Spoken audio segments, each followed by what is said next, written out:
might want to get off mute, you donkey. Hey, you're on mute, you absolute donkey, absolute buffoon. Oh, man, this is already a shit show. Unbelievable. You know what?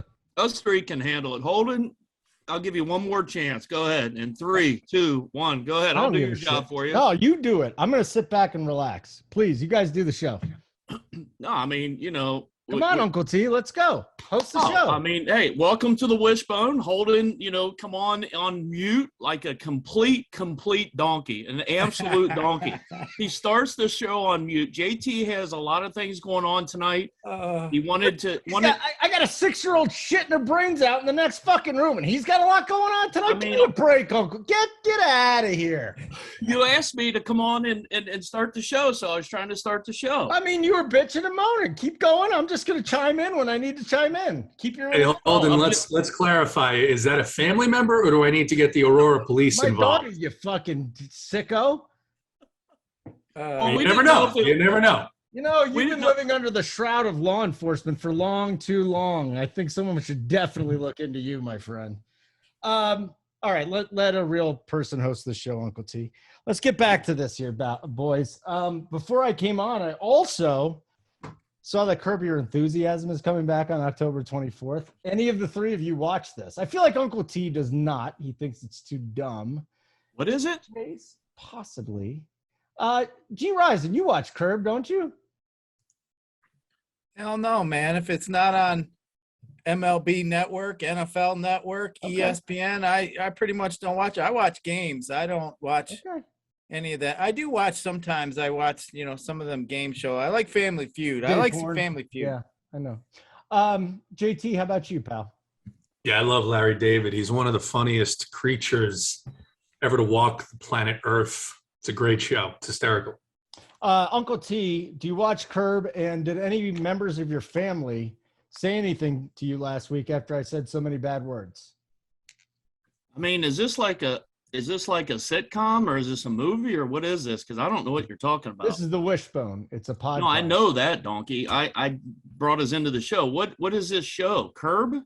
You've never heard of Curb Your Enthusiasm? Are you shitting?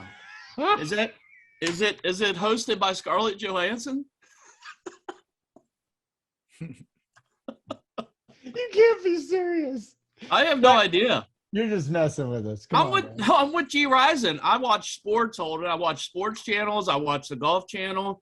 I'll occasionally watch a movie, but not very often. Okay. I don't watch all that stuff. Well, JT, you and I are obviously the only ones with fine viewing tastes. Not only do we watch tons of sports, how is that a bad take, Holden? What do you mean? Why are you getting on me and G-Rizen for not watching?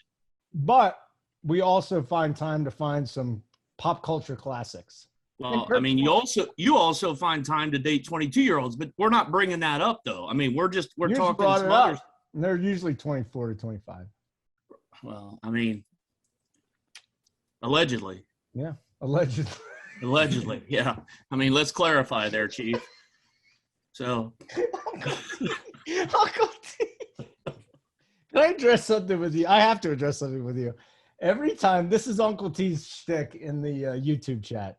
2 goats and Holden. Every single time, Uncle T. People love it. People love it when I get I think it's funny. I will say this, though. There are children watching our show, and you're promoting nicotine use via cigarettes. G-Rizen sent me these. Let me see if I can find them here for you guys.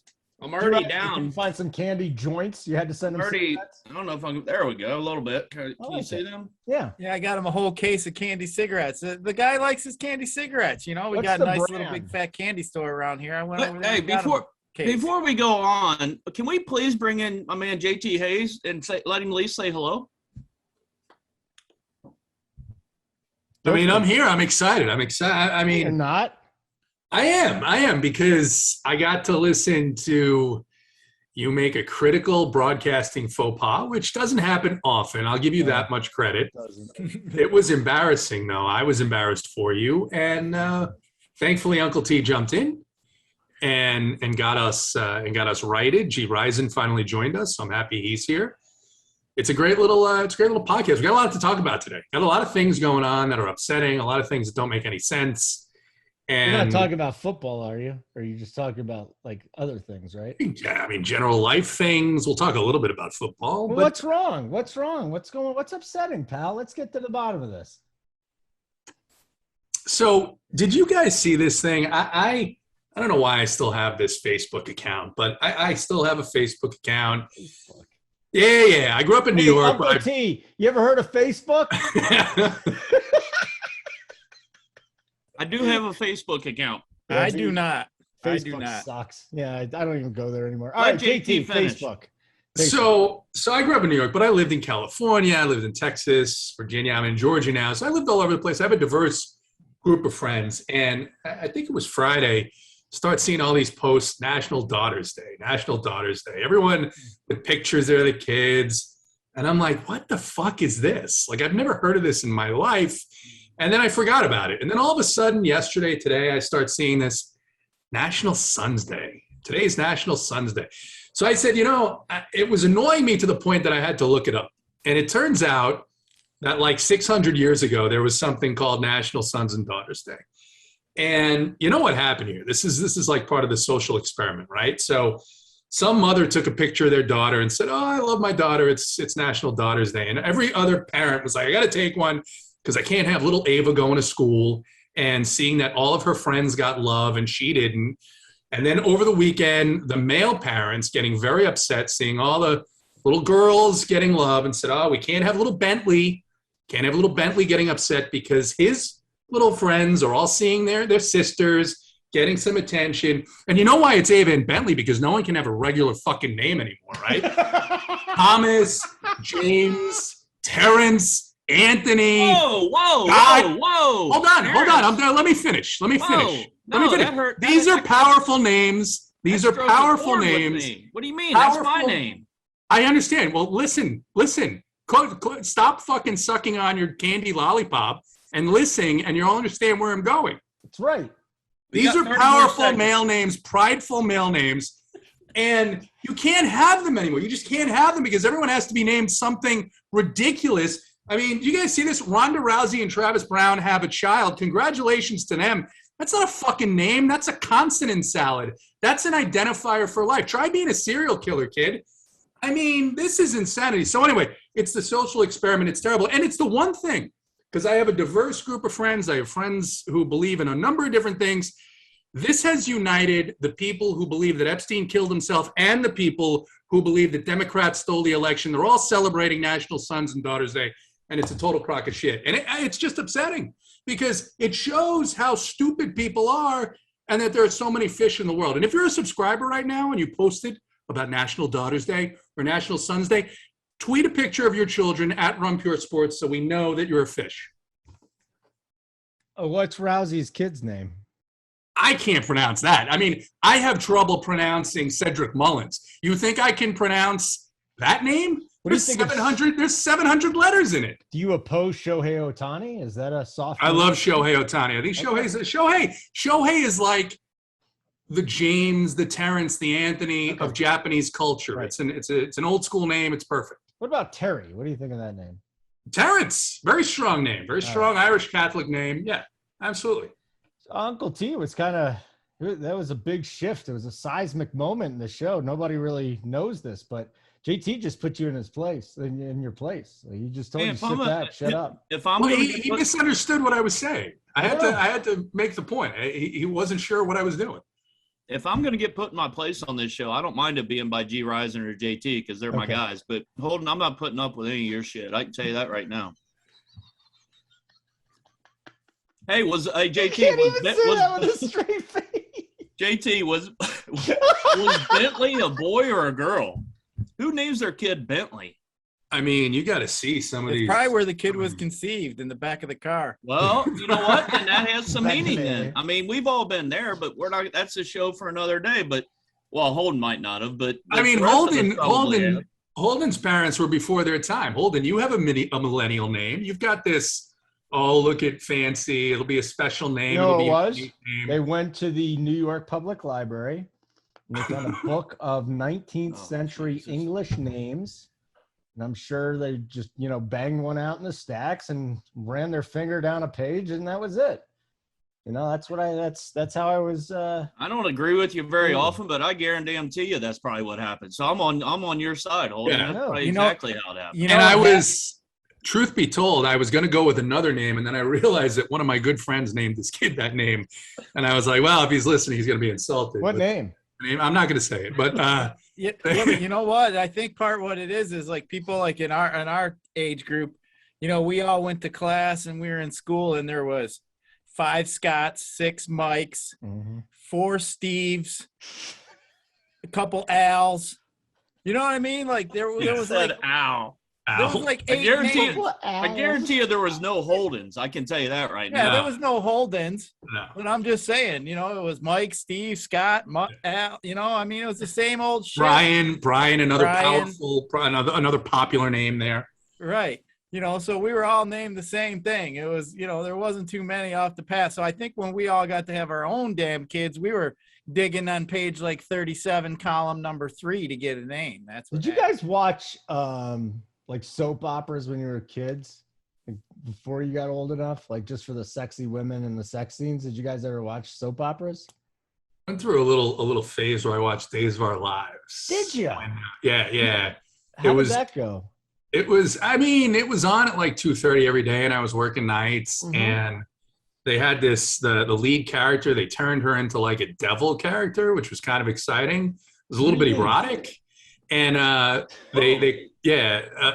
Zealzabub, I think is the name, Zealzabub, and it was pretty cool. Her eyes would turn a different color, and you would know, oh shit, here comes the demonic part of the character, and it was pretty. It's pretty entertaining. So yeah, I did that for like maybe 3 months. Really, 3 months? For about 2 years, I watched a soap opera named Santa Barbara back in the mid 80s. Do you remember? I was a little kid, but do you remember Sean Penn's wife? What's her name? She's really hot. She's in The Princess Bride. G-Rizen, remember the blonde? What's her name? Robin something or other, right? Man, did I have a Robin crush on Penn? that. Would that be Robin Penn? Robin something or other. Yeah, Robin Penn. Robin Wright Penn? I'm going on mute. Let me know when you guys ask me a question. She's in House of Cards. Yeah, House of Cards too. That's what it is. So anyways, I had a big crush on her. I'd come home every day and watch Santa Barbara, man. Good story, Holden. Hey, Uncle T, what's going on, pal? How are you?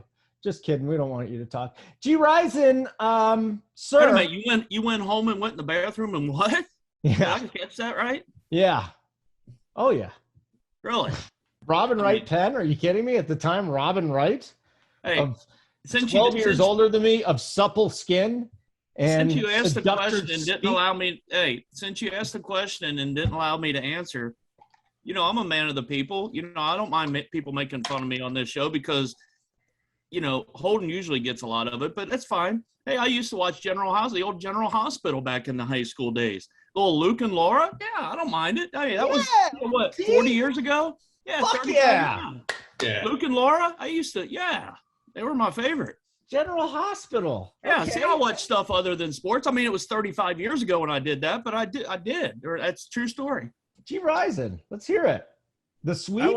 I watched the show Soap, Oh, Jesus. the original soap opera. That was like a sitcom in the 1960s, right? Yeah, dude, that was.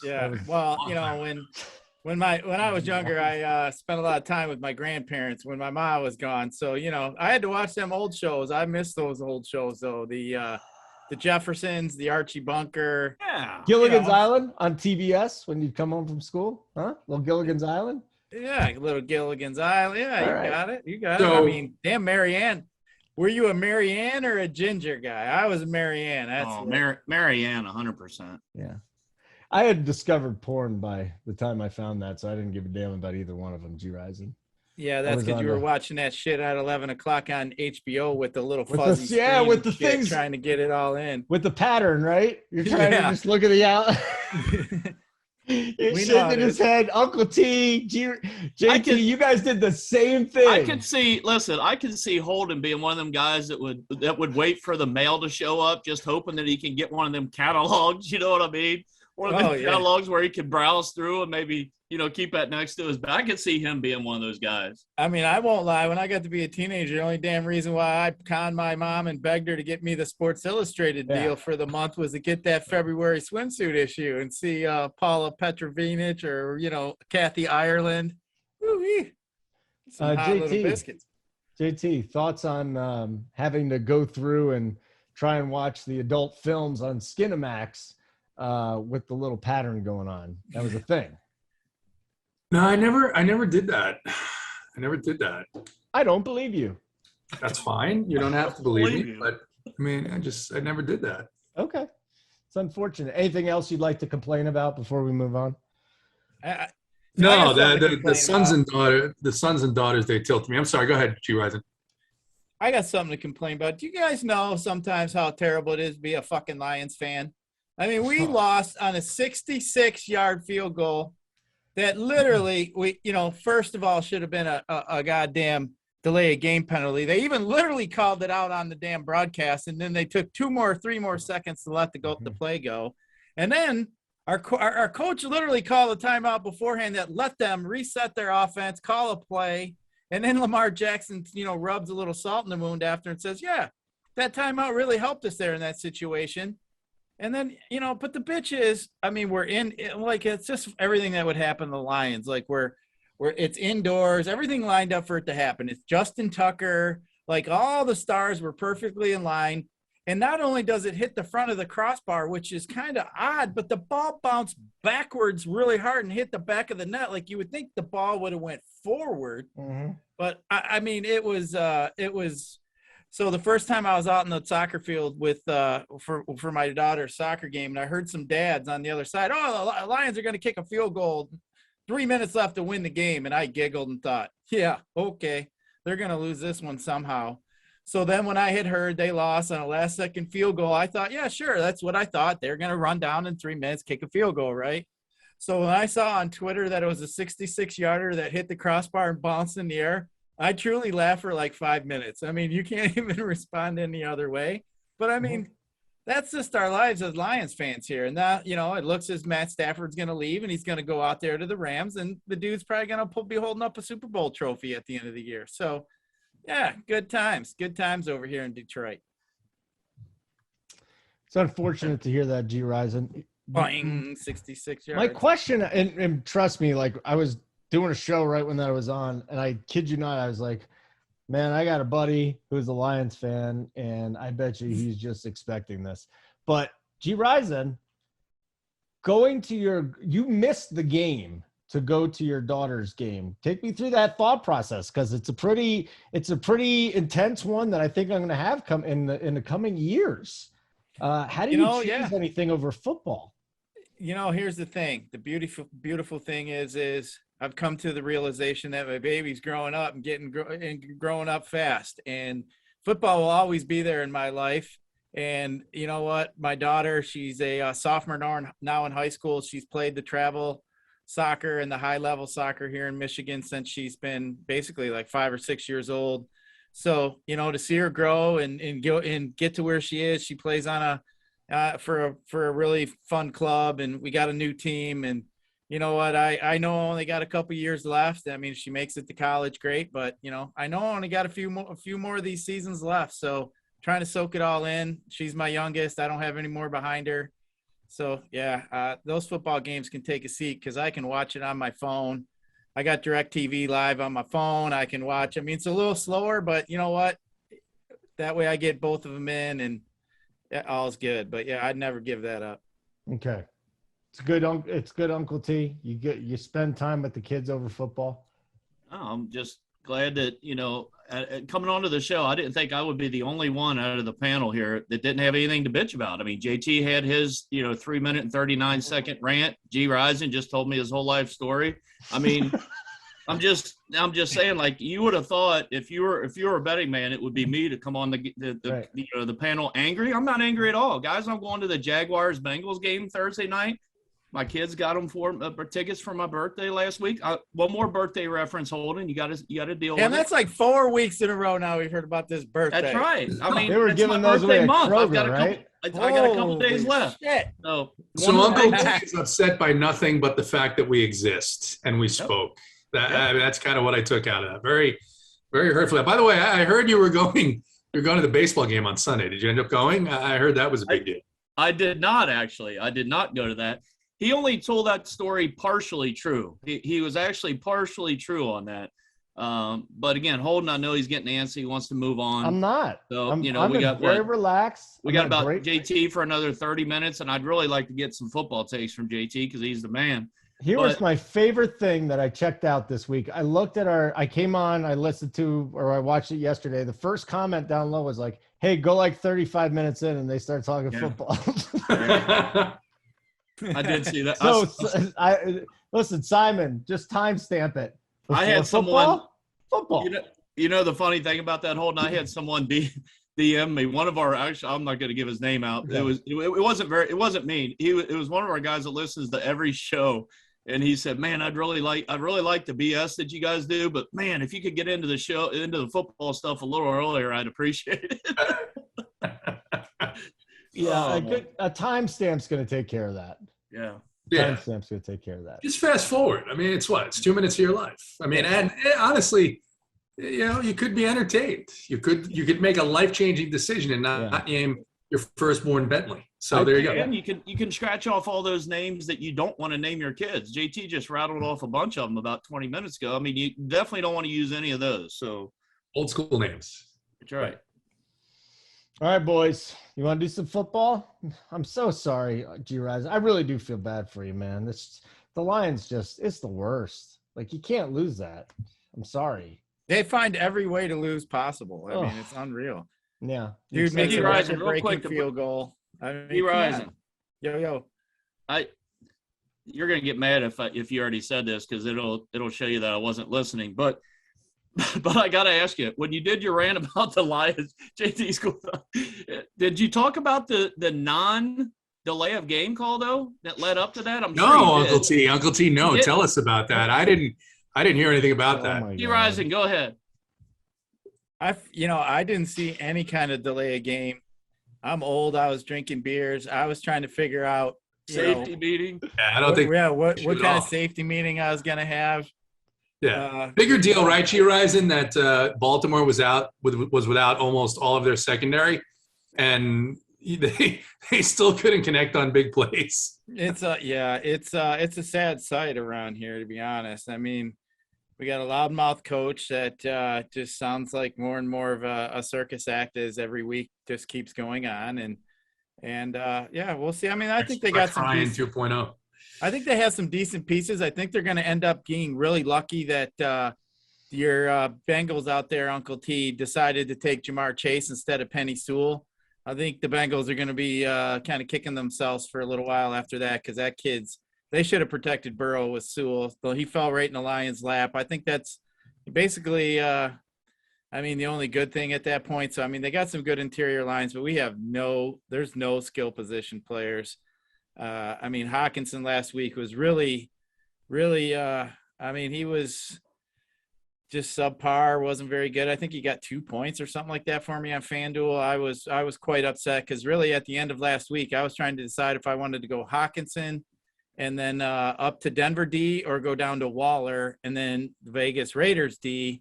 So that was one of my last decisions. I decided to go with Hawkinson and the better D. And then, of course, I should have went the Waller route, but yeah, it was frustrating. Hawkinson and, because they're just going to key on him. But yeah, we'll see. But yeah, I think this week's football is we got some pretty good games. How about let's talk about the GOAT, man. The GOAT's going to go back to New England this week. I think that's a premier game. Did we first talk about the GOAT last week? Hey, we can talk about the GOAT every week. I mean, before we get to that, I do want to mention one thing. So we do our Gems article. I know, Holden, you're supposed to talk about this every week, and it ends up being me that does it. But I never read it. I don't know. No, I know you don't. You still don't know who does the baseball playbooks, and we're 6 months in. So you told me last week it was DC does it. Yep, he does. He does it every day. But Justin Fields, this guy's terrible. I know it's early in his career, but I put out in the Gems with that article that he was not very good, and I love the Browns defense. I had Rubio and Schneider getting into my DMs saying that I was wrong about this, wrong about what did he throw for about 60 yards or whatever. So he's terrible. So I won't belabor that too much. But also I gave out the Vikings boys on the show last week a short 1.5 point dog outright winner for Uncle T, and I got another one coming up here later in the show. Holden, I don't expect you to remember that either because you don't remember anything. So, I got another winner to give out. Yeah, I forgot. What's Heater the 25? code? Huh? Isn't it Heater 25? Or isn't it? No. RPS Heater 25. Yep.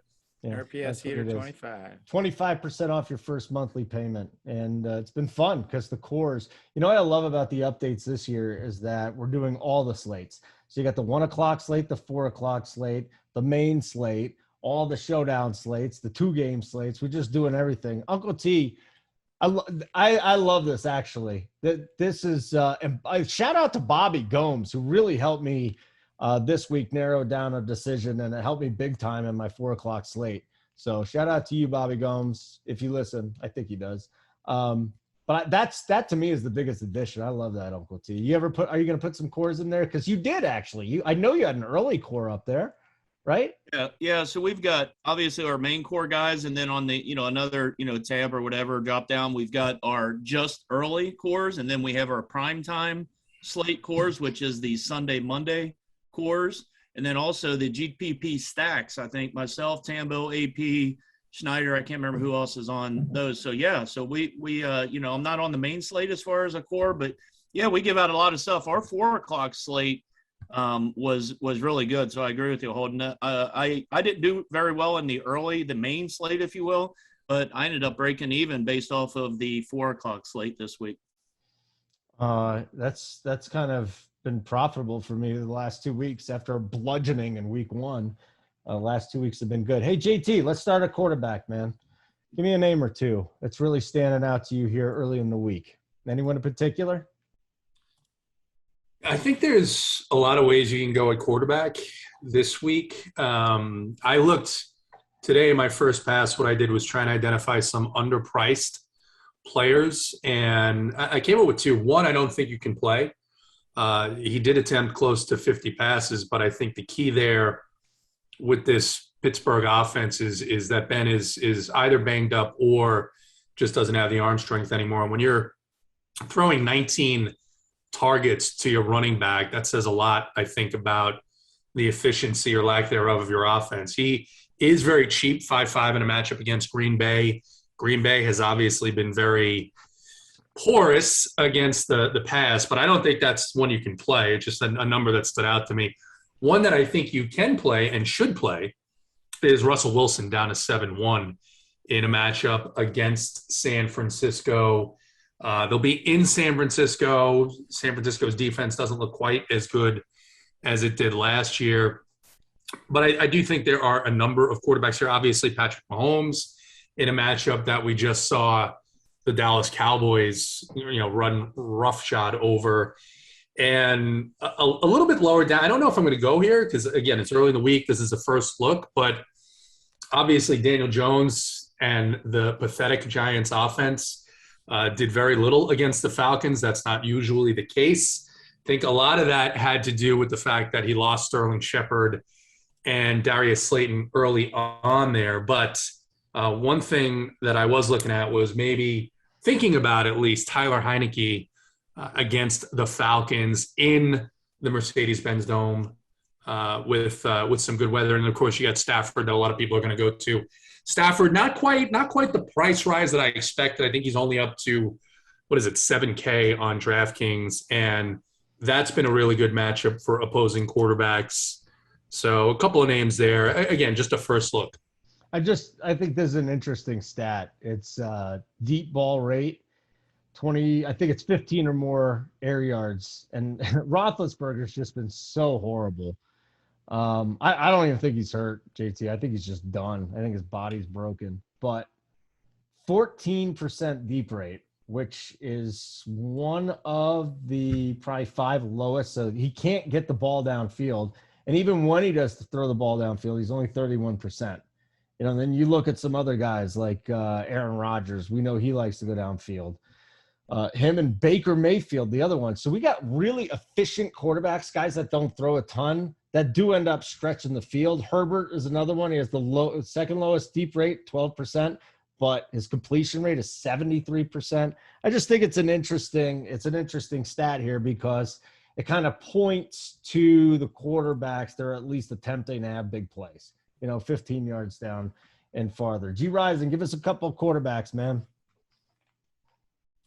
Well, anytime Atlanta's playing, I think you got to look at the quarterback that they play, that shitty defense. So Taylor Hanke could be a guy that you may consider. If you want to go that route. I mean, he's had a couple 300-yard games, probably. But the thing is with him, like you look at some of these prices on FanDuel, I mean, that guy's probably not going to be even owned at all. I mean, because you can go with, like a Russell Wilson for $300 more, or whatever else. So it's kind of tough. But I don't mind Derek Carr. I think Derek Carr. I mean, he's just off to a great start. I think you may get him low owned in a game that could be pretty high scoring against the Chargers. I haven't really dove too far into it, but generally I kind of like to look back at what I say in this show and kind of look, because it's like one of the first times you look at it, and a lot of times your first instincts are right, and then you fill your brain with all kinds of shit from now till Sunday, and then you start making changes, and you should have went back to what you were doing at the beginning. So a lot of times I like to just sit here and listen to what you guys say, because I know you guys are kind of in that position I'm in, just seeing it for the first time. So yeah, I like my initial thoughts, and I usually kind of like to go back to what I thought on Tuesday instead of on Sunday. What do you think, Uncle T? Anybody standing out to you early in the week right now? Let me just add this, though. Kirk Cousins has been spectacular to start the season. 22, 25 DK points. Just throwing it out there. He is taking on Cleveland this week, but no one ever owns him, and he came up with a 3-touchdown performance last week. Who you got there, Uncle T? Yeah, you just took one of my guys, so appreciate that. But G-Rizen, you talk about Derek Carr. He's on the Monday night slate, you donkey. He's going to be on the Showdown slate. He isn't going to be on the main slate. Doesn't he play on Monday night? That's possible. I was just looking at all the He's on one of those days. He plays on one of those days. Oh, it was how he said it. He goes, "Oh, he's cheap. He's really I was actually looking at the a site, and they had all the guys. I didn't realize I had the whole week slate up there. But hey, at least I'm not as big as Donkey leaving my mic on mute when you start the show and you're a host. I mean, I get a little slack. The good part is, G-Rizen, I've got him earmarked for my Monday slate right next to my computer here. So I've got him earmarked for the Showdown on Monday. So thanks for that tip. I do like Kirk Cousins quite a bit, Holden. They're 1-2. They had obviously the big win this week to avoid going 0-3. But you're right. In the games this year, he's really done pretty well. I mean, 25 or more DK points now. He's going to be back in the Dome this week, right? In Minnesota. I think that's in Minnesota, right? Yeah, in Minnesota. So, really like Kirk Cousins here. Another name, I like the call on the Russell Wilson, JT. I really like that quite a bit. The other guy I'm going to look at down here, if you're not spending up, what about Sam Darnold? I'm not a Sam Darnold guy, but at 6K, he's going into Dallas where, again, everybody's pretty much throwing for 300 yards and 2 scores against Dallas here early in the year. They're ranked, I believe, 30th or 31st against the pass. Again, short sample, 3 weeks, but, Sam Darnold clearly is thriving. And, with his new team down there in Carolina, they've got a really good defense. And that's one of my games that I'm most anxious to probably see this week, Holden, because, again, you got Dallas that's been scoring a bunch of points. They've been giving up a bunch of points. But now you got Carolina, who I'm pretty sure they're number one against the run and maybe 4 against the pass. I might be just off a little bit on that. But anyway, you got a really good defense going into Dallas. It's going to be interesting to see what wins out there if Carolina can kind of slow down that passing game. And then this week, Zeke got off pretty good. So that's an interesting game for me. But on the other side, though, Sam Darnold, again, only 6K. If you'd like to try to game stack that, thinking that the game does shoot out and Carolina doesn't stop them, I think you could have some interesting pieces in that game. Holden, I was just thinking about something real quick where, you guys were mentioning the game. I think I thought to myself last night, you look at some of these games and these quarterbacks, and yes, they've had some, like Kirk Cousins, for example. but it kind of scares me when both teams have decent running backs and decent backs, because I mean, they can just start running the ball. And it's like last night, with Dallas, they just kept running and Prescott was pretty much taken out of the game. They didn't really throw. So it's like, to me, that Minnesota Cleveland game, I'm sitting here thinking, man, Madison, and they're at home. He could run. Then you got Chubb and you got Hunt. But, you look at a game like the Rams in Arizona, neither one of them really have, that much of a running game. You pretty much know they're going to throw. And the same thing with like the Philly Kansas City game. So like, I think, early in the week, that's kind of what I'm kind of thinking, like how I'm going to maybe attack certain games, the ones that don't really have that much of a running attack to speak for. Cause the likelihood of them just breaking out and throwing the whole game to me seems to be, more likely the result, to where if there's two teams that could actually run the football, I mean, if they get going and that clock's just running and running and running and the play counts go down 10 plays, I mean, that's a big deal when you start looking at different plays being called. So I think I'm just kind of looking at it from that kind of angle, just kind of trying to see what kind of teams fit in that mold. And, the couple that I mentioned, I think does. Okay. So just one last word on Cousins here. His last 9 home games, so all last year and this year, is 25 touchdowns in 9 games. So he's averaging almost 3 a game, 25 to 8 interceptions. He's been pretty darn good. We'll see that Cleveland defense, though. I don't know if I really want to attack it this week, Uncle T, but he's definitely standing out to me early in the week, too. Running back, Uncle T, do you believe in Saquon Barkley? Is he back? I mean, it appears maybe he's not completely back, but I mean, he's put together a couple of nice games after that opener where he kind of threw in a stinker. I would kind of be guarded because he did it against the Atlanta defense, right, this week. He got 16 touches, only 51 yards, but got 7 catches through the air. So it might have been a little bit deceiving that it wasn't that great of a game, in my opinion. I think actually the game, I don't know who mentioned, I know I was one last week on the show that really liked the Giants-Falcons game stack last week, and boy, I was wrong on that. That game definitely disappointed me and a lot of people. But I don't know, Holden. I'm going to still maybe take a wait-and-see approach. This week they go into New Orleans where they do a pretty good job against the run. So I'm definitely not going to be on him this week. But I do think that the injury is no longer an issue. Now it's just a matter of getting into a game flow with the Giants, who are not a very good team. They allowed Atlanta to go in there in Giants Stadium and knock them off, which I think JT will agree. I think, again, we talked about it on the show last week. We don't think Atlanta's very good at all. For them to only put up 14 points was pretty hurtful, as JT would say. JT, where do you stand on Saquon? Yeah, I think a lot of Saquon's productivity last week was a result of a very bad defense. Also, I think he got a few extra targets because they did lose Shepard. They did lose Slayton. The play calling on both sides of that game was absolutely disgusting. I mean, Cordarrelle Patterson, I guess maybe I should stop saying it's a shame that he's getting 20 touches because he does a whole lot more than them than Mike Davis does. But the fact that Cordarrelle Patterson is getting 20 touches says a lot about the state of the Falcons offense. So I think Saquon is going to be a guy you can play this year.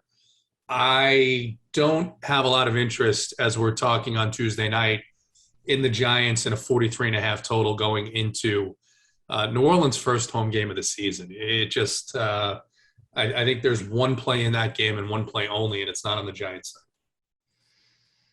Okay, what's your take on Saquon then, G-Rizen? Saquon, I think, my thought is maybe not this week, but going forward, yes. I think Saquon's definitely going to be in play just because of his workload. I mean, he's going to be getting the lion's share of that carry. There really isn't a guy that's going to come in and take, that he's splitting carries with, and there isn't too many of those situations in the NFL. So, I mean, if he struggles next week, this week coming up, obviously New Orleans is probably one of the best run defenses in the NFL. So, he's obviously probably going to struggle. If he does struggle and we keep his price low, he's just gradually probably going to go up as the season goes on. So I think Saquon's definitely going to be in play, but maybe not as much this week. Who are you looking at this week? Just kind of looking at it. Derrick Henry's always going to be in play against the Jets. I mean, that's going to be a favorable, game flow for them. I mean, they should just be smoking the Jets. They suck. I mean, but the only thing is, if they get up, are they going to yank him out? Kamara against the Giants could be interesting. I've kind of just been telling myself this year, I think I've been trying to think about more so this year. I think there's just so many more running backs sharing carries. It's pretty tilting when you got a guy like Chubb and you're paying a little over $8K for him. And then you watch, different guys coming in and stealing his goal line carries. It's just really frustrating. So, I'm trying to pay attention to the guys that I think are getting them goal line carries, like the Ecklers and the guys like that are, the Barkleys and guys that are just always going to get those carries. So, like Clyde Edwards-Hilaire last week, I think he ended up having a decent game, but you still got somebody there trying to take his carries. But a guy like Aaron Jones is interesting this week, even against Pittsburgh at home. I think the Packers are going to be really good. It looks like Big Ben's struggling. You know what? You could get a lot of short fields with Pittsburgh if he makes a mistake. So I don't mind that at all. But I just even from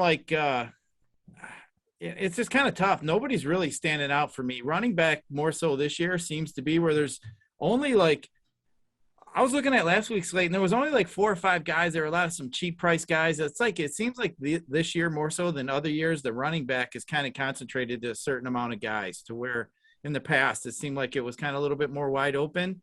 But I think a lot of these run by committees are scaring people off. So it's kind of an interesting time with the running backs, especially with as much of the passing game as we're seeing. Uncle T, have you heard of the Bang Bus?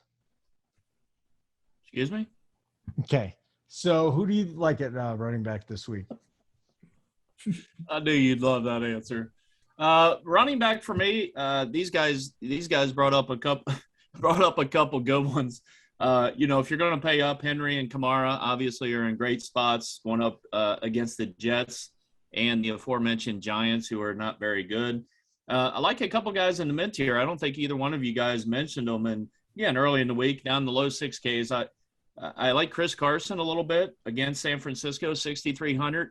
He's been good, not great so far in the 3 games. Maybe 13, 14 points. Again, hasn't had a ceiling game, hasn't had a double touchdown game or anything like that. So don't mind him. And then one guy I haven't been on, and I'm probably not going to be on again until I can see something, but Jonathan Taylor has really disappointed people in the first 3 weeks. He's going up now, though, against a Miami defense that doesn't do a very good job of stopping the run. So if you're ever going to maybe try to stick with Jonathan Taylor one more week, I don't necessarily mind him at 6,300 there. And then going down a little bit, the Edwards-Hilaire situation was really interesting because coming off of the fumble on the Monday night game, I think it was against Baltimore, that really cost him obviously that game. I was a little surprised he got as much work as he did this week in that game against the Chargers. And I'm pretty sure he had a fumble in that game as well. So I don't know what the Chiefs were doing in that game. And again, that might be another topic, for another time, but they should easily or clearly could be 0-3 right now. They got lucky to win the game in the opener against the Browns. Not really sure what the Chiefs are doing, but they do get the Philadelphia Eagles this week on the road, and I think they may get well in that game because Philadelphia, they're a disaster right now. I think the Jalen Hurts, he's another one of them quarterbacks that I think has a lot of potential if you want to give him that, that label, if you will. I just don't know that his style is going to win out in the NFL over a long period of time. So I do think Kansas City gets well there. Going down a little bit, I don't really see any real cheap running backs. I don't mind the Denver running back there, Javonte Williams. The problem is he got off to a really good start last week, and then they just timeshare with Melvin Gordon. So I had quite a bit of Javonte Williams last week, but the problem is, again, he timeshares and he ends up only getting, 12 carries. So they've been just splitting carries. If he was one to get 18 to 20 carries, I think he would be a lot more appealing to me. But other than that, I've got no one. Okay.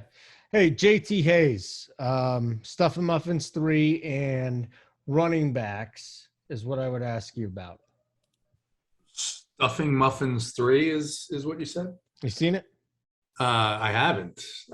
Do you have a review? I'll send you the file, pal. You send me a trailer? Yeah, that'd be nice. Uncle T, you don't watch that type of cinema. What do you mean? I've got it on my bookmark right here.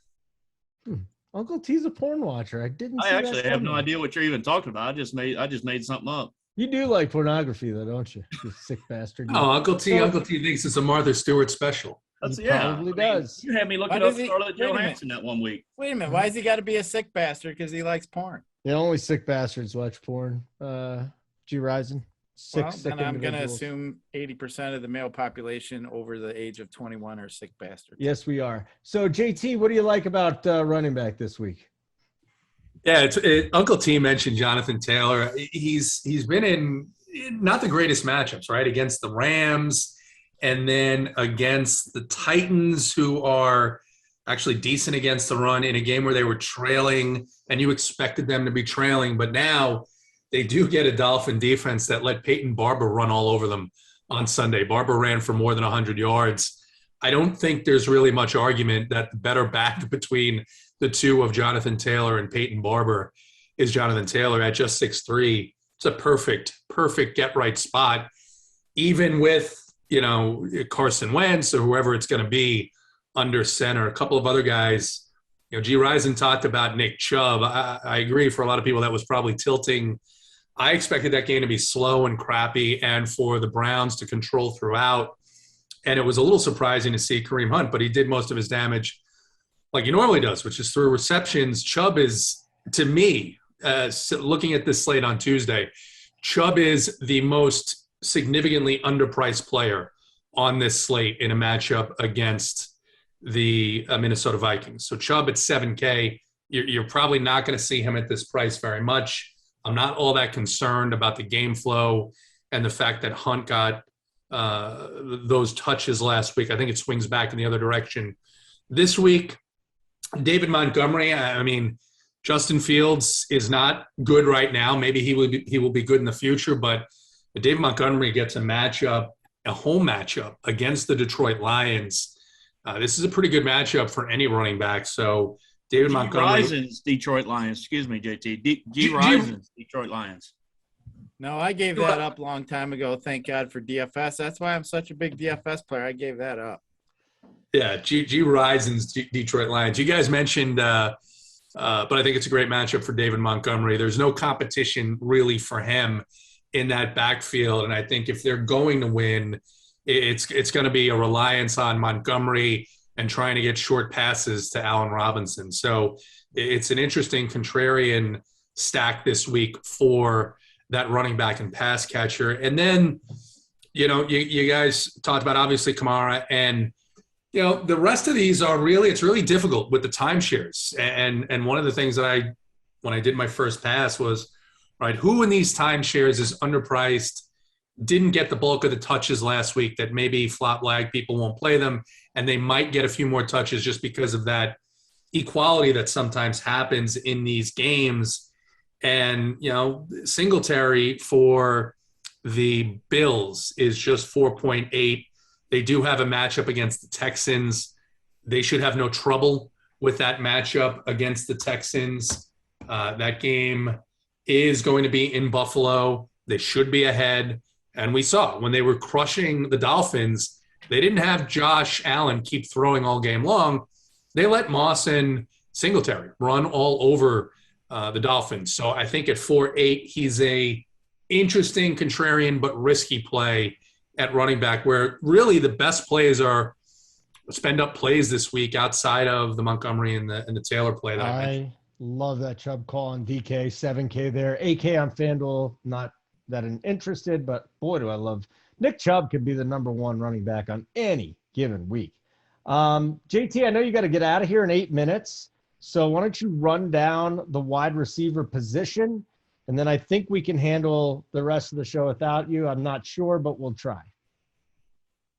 Yeah, I'll just toss out some of the underpriced plays that I wrote down here and give you my reasoning. Corey Davis at 5.0. A lot of people going to be off the Jets offense. I'm not on the Jets offense. A lot of people going to be very down on Zach Wilson, especially after they got shellacked and shut out in Denver. But Davis at 5.0 is going to see all the targets he can handle, assuming Jamison Crowder is still out, and this Tennessee defense is still not good. Let's not be fooled by the win at home against the Colts. They're not good. Obviously, we saw what Travion Diggs in that Cowboys secondary can do to the top wide receivers, chasing around Devonta Smith all night last night. Takes me a little bit off of DJ Moore for the Panthers, but Robbie Anderson is just 5.1. And it's a matchup where maybe Robbie Anderson can get right.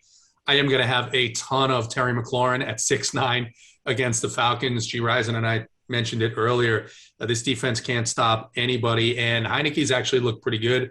I think they'll game plan to get him back on track. And then I went to him last week. I had a lot of him, and I do think at some point, one of these weeks, a team is going to take away Cooper Kupp. I don't know if the Cardinals are capable of it, but I think Robert Woods' ownership is going to be very, very low this week. He did still get 6 targets last week. It just so happened that Cooper Kupp was always open. He's been dynamic. And Woods at 5.3 is someone that I'm not going to have nearly as much as I had of him last week, just because even at 7.8, I now think you have to think about Cooper Kupp, but Woods at 5.3 is interesting. There's a ton of other guys, right? Tyreek Hill, a bunch of these other guys that are Devontae Adams that are priced up. I'm mostly looking at underpriced guys. Don't leave yet. You're still on the clock for 6 more minutes, okay? Yeah, I'm not going anywhere, baby. I'm not going anywhere. G-Rizen, wide receiver this week. Maybe 2 or 3 names that's just standing out to you right now. Who do you like? As far as like the top plays, I wasn't really looking, but I was kind of doing what JT was doing, kind of looking at some low price guys. I mean, you look at Corey Davis, he's going to be going up against he's got a great matchup in his game. I don't mind him at all. And you can mention let me see here. I just had my screen. Here, I'll just throw a name out at you this week that I like a lot. The Niners' third receiver, Brandon Nayuk. And I'll tell you why. Last week he's off the shit list. So week 1, they said, you're not even playing. We don't like what's going on with you. Week 2, they eased him in. Last week, he was third in targets with 9. He got a carry, too. They'll give him the ball in that situation. He ran the second most routes at 39 on the team, and he was out there the third most snaps, too, at 60. So he's a yak daddy. Yards after the catch, yards after run. He's one play. He's like Raheem Mostert, except for the wide receiver spot. And nobody wants to hear that because Raheem Mostert, that was bad week 1. It sunk all of us. But I like Ayuk this week. I like Ayuk a little bit. All right, G-Rizen, you got. Yeah, I'm kind of looking at too, like some of the injuries we had. Like you're going to be able to get maybe some cheap guys. I mean, AJ Brown got hurt. We obviously saw the Giants passing game, with Shepard and Slayton get hurt. So I'm just kind of maybe looking at some opportunities. I might be able to snag a pretty cheap guy to fill out my teams. We saw James White get hurt, and I think that could possibly open up some potential for some New England receivers there, where you get a guy like Jacoby Myers. I know they're not on the main slate, but I'm just saying situations like that, where you got different guys where guys were hurt. Now there's some touches to go around. So, it's just been kind of Juju got hurt last week. So that's going to be interesting. You're probably going to figure they're going to be down to Green Bay. So does that bump up a guy like James Washington, especially with Deontay Johnson already hurt? Does that make Claypool good? So you kind of got to pay attention to some stuff like that. So, as the week goes on, I'm going to try to look, maybe I can get some decent value in spots with teams that are in good, favorable game flows, and maybe throw an extra guy. You guys mentioned how bad Detroit's secondary is. I mean, is Darryl Mooney, Allen Robinson could be in play. Maybe they do have to throw and play a little bit more up tempo, but I mean, that game's got the lowest over under. So if I'm going to play any kind of receivers, I'm going to be looking at some of these 50 totals, and there seems to be like 5 or 6 of them just glancing over the slate. All right. Very good. Uncle T, let's do wide receiver, dude. Yeah, these guys brought up some really, really good, good plays and some good situations this week. I think for me up top, one of the interesting things for me is in a game with that Rams-Arizona game that I really think, like many, I do think that could be a game that's both teams are in the 30s, and it's going to be a really good fantasy game. So you've got Cooper Kupp and Robert Woods. We've talked about it the first 3 weeks on this show. It's just really an interesting thing that's going on. And I think you can look at it one of two ways, like we have so far. Is Coop really, really that much better than Woods? Or for me, I think it could be a situation where the quarterback change is what the biggest difference is, Stafford and Goff. Stafford clearly has made a better rapport, if you will, with Kupp. But if you're telling me that he's 7,800, which is, from my memory, the highest he's been, I don't know if he was $7,800 on DK all last year, and you can get Robert Woods at 5,300. It just feels like, unless there's something there that we're not seeing visually watching these games, obviously Woods hasn't been awful, but, he's still got, I think, 15 targets in 3 games. But I don't know. We kind of looking maybe one more week. I don't know if you guys had a take on it. I know JT brought up Kupp, but we didn't talk about Woods. But I think it's more of an indication of him having a better rapport with Stafford, right? I can't think of anything else that it would be, because those two were closely aligned all last year, and it was just a matter of similar to the DK Metcalf and, Tyler Lockett situation. So last week we stuck with DK, and he had the breakout game, if you will, 26 DK points, and Lockett struggled a little bit. I'm not saying that's going to happen here, but in a game that's got almost a 55 total and could go north of that between now and Sunday, I kind of like Robert Woods down there as a great value again at 5,300. Maybe I'm a donkey and just keep playing him thinking that it's going to turn around, but I won't go on too much about that. But and you guys mentioned Terry McLaurin. Hey, Uncle T, let me just bring up one thing about that real quick. And I like Van Jefferson when he's in LA. It looked like, the last both games, small sample, but Stafford was looking at him. Now you introduce Deshaun Jackson into the mix too as a deep threat. Man, and then Higbee. I feel like Higbee is a great option. So as much as I want to be on Robert Woods, how many times do we need to get burned before we realize it? Okay, well, if I get burned and he goes off this week, then he goes off. I don't want to deal with it again. Yeah, no. What you're saying is definitely valid. And like I said, I think for me, and again, we can talk about this as we go on these shows later on in the year, but I just feel like it's maybe he's just better with Stafford. Stafford's seeking him out more. They've got a better connection. And I think it's nothing more than that. So, but going down, you guys mentioned Terry McLaurin. He's one of my favorite looks here early in the week. It's at 6,900 in that Atlanta game. But I also like the guy just above him in that same game, Calvin Ridley. I could see that game maybe going back and forth. And, against the pass, Washington hasn't exactly done a great job in these first 3 weeks. So I could see a little back and forth there. Ridley's had 29 targets in 3 games. Now, again, I'm not a big Matt Ryan guy. I think he's kind of washed up like Big Ben is. But if you're telling me a game is going to go back and forth, I think $7K for Calvin Ridley is a very fair price. So I don't mind them at all. I love the analogy you made, JT, about DJ Moore and Robbie Anderson. I was going to mention that, and you kind of beat me to it. Everybody's going to be looking at DJ Moore this week. And, again, he's clearly a good play. He's not overpriced for what his production has been. But I would rather almost go and save the salary and go down to Robbie Anderson in a game. Again, if I was maybe to pair him with Darnold, which I'm not saying I will or I won't, but I do like that game script from the standpoint of, I know what G-Rizen was talking about. You don't know how these things are going to go. Maybe, in that Minnesota game, the running games get going and then the passing games don't really ever, become a factor. I think this Dallas Carolina game, it's going to be interesting to see how that first 2-3 possessions for each team play out to see what type of game script that will be. But I do love the Robbie Anderson call. And there's a couple cheap Philadelphia receivers, Smith. I'm not real cheap, but Smith and Rager. But the problem is, like I mentioned earlier in the show, I'm not a big Jalen Hurts guy. So I wish Devontae Smith was on a different team, and I would like him a whole lot better. But as you go down a little bit, even like Christian Kirk in that game against the Rams, I don't mind him, especially. Did you guys say AJ Green was listed as out? No. Oh, I thought somebody said he got hurt. Hopkins is banged up, but AJ Green actually got I knew about AJ him. Brown.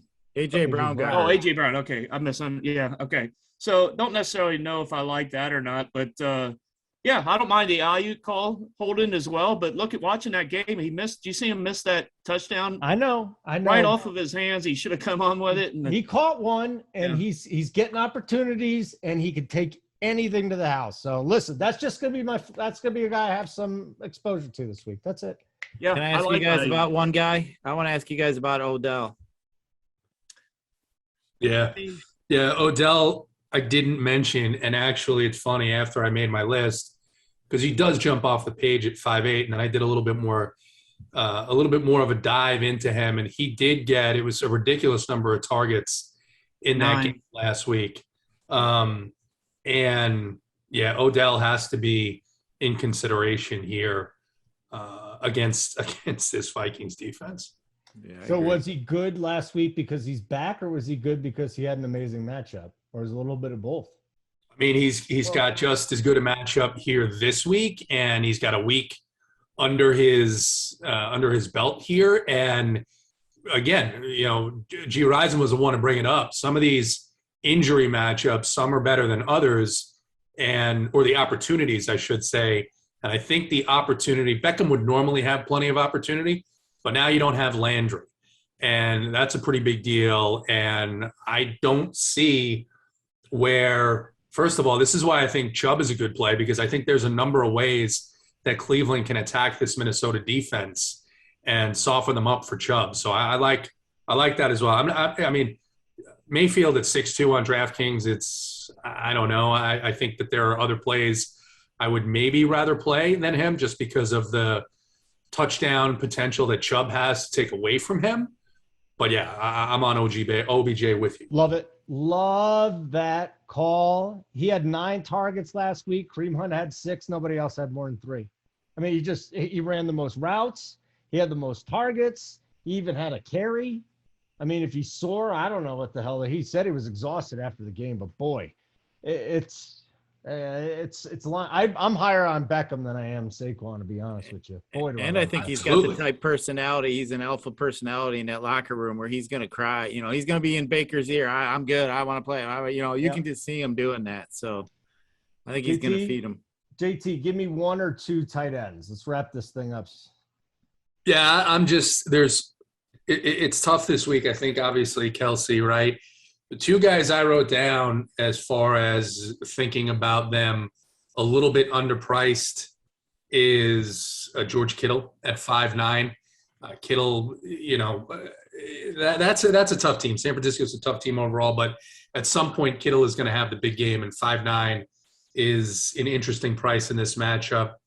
And then a team that we always like to target with tight ends, Tyler Conklin, 3'5". I think he got in the box last week against Seattle. And you mentioned how efficient Kirk Cousins has been. He did get a bunch of targets as well. So he's just 3'5". All right. Uncle T, tight end position. Yeah, tight end position this week.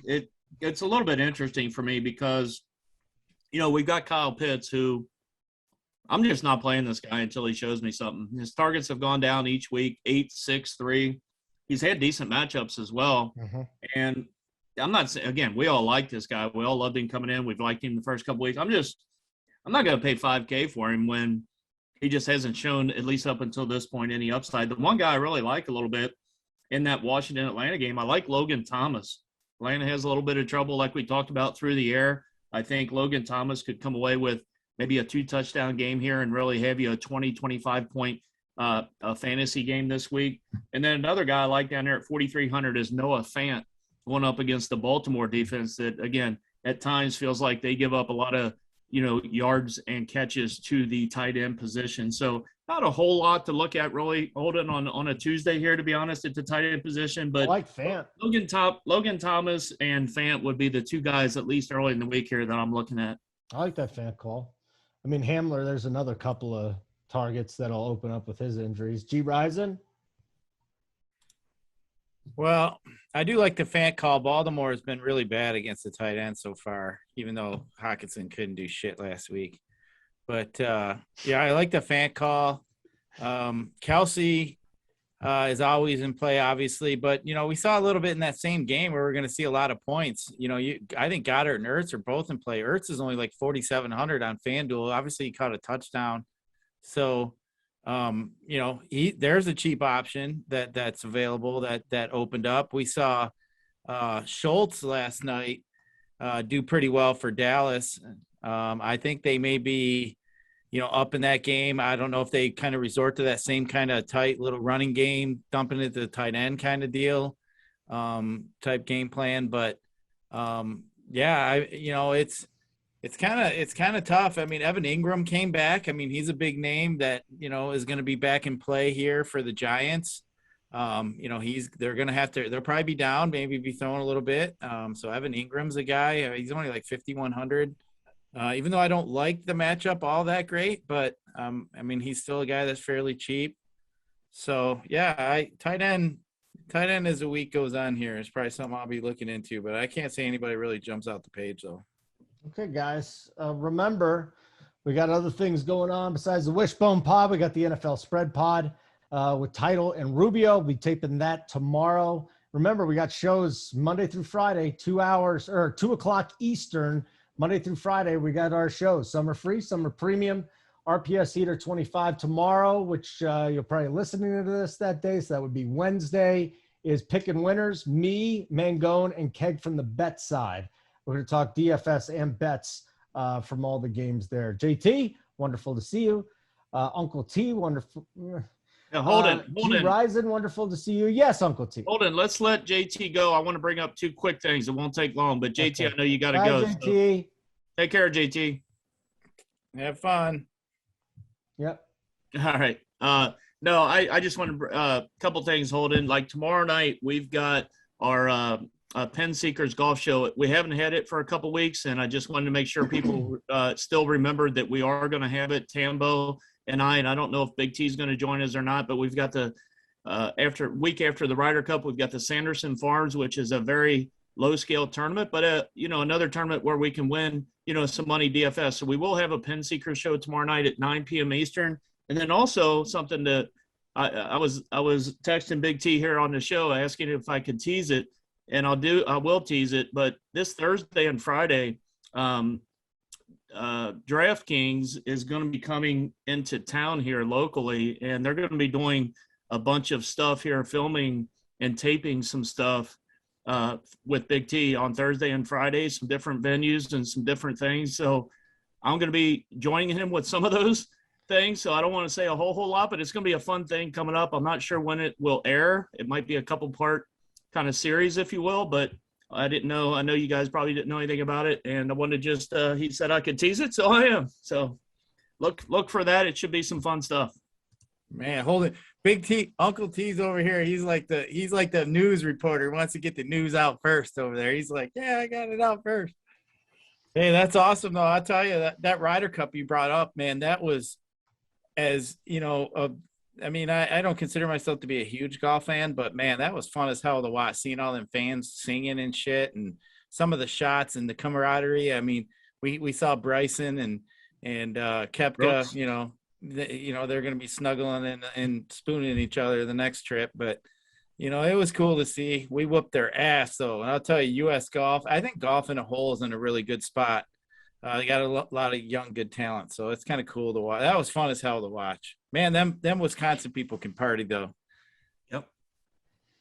All right, That's it, boys. Holden. I'm sorry. I just wanted to bring up those things because I know people were asking me in the DMs if Don't we were apologize. picking back up on our on the golf show this week after the Ryder Cup. So not sure when. We usually tape it at 9, or not tape it, but live at 9. We might go a little bit earlier tomorrow from what Tambo's telling me. So look out on the on the Twitter feeds and the on the site. We'll have it out there for you. Good. Don't apologize, man. That's terrific. G-Rizen, everything good?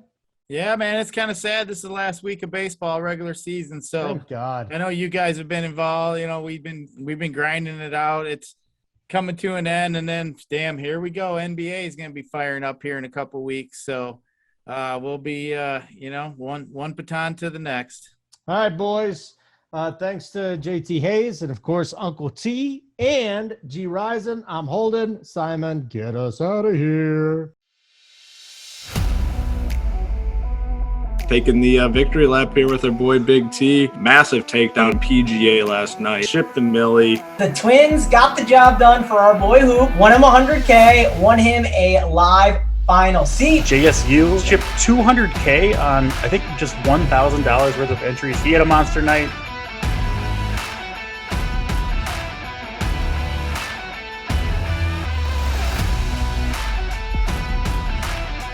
Anytime we see members crush like this, we're excited. Last night, one of our most loyal subscribers from the beginning, Jay Love, took down 20K.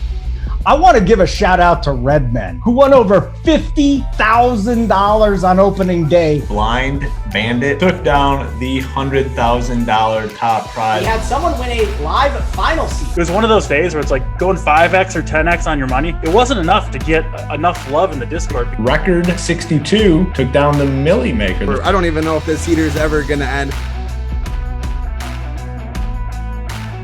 Some of these other sites are just boring you to death. I like how other sites nickel and dime you for every penny they can get. Tons of the members have given tickets and membership on their own. Like, we're not telling them to do that. They're just doing it for good mojo. You love to see it. We love the good mojo. And The mojo is what the mojo is. I give you credit for still having that happen. We appreciate it. Wait till we ship tonight. I might never take it off.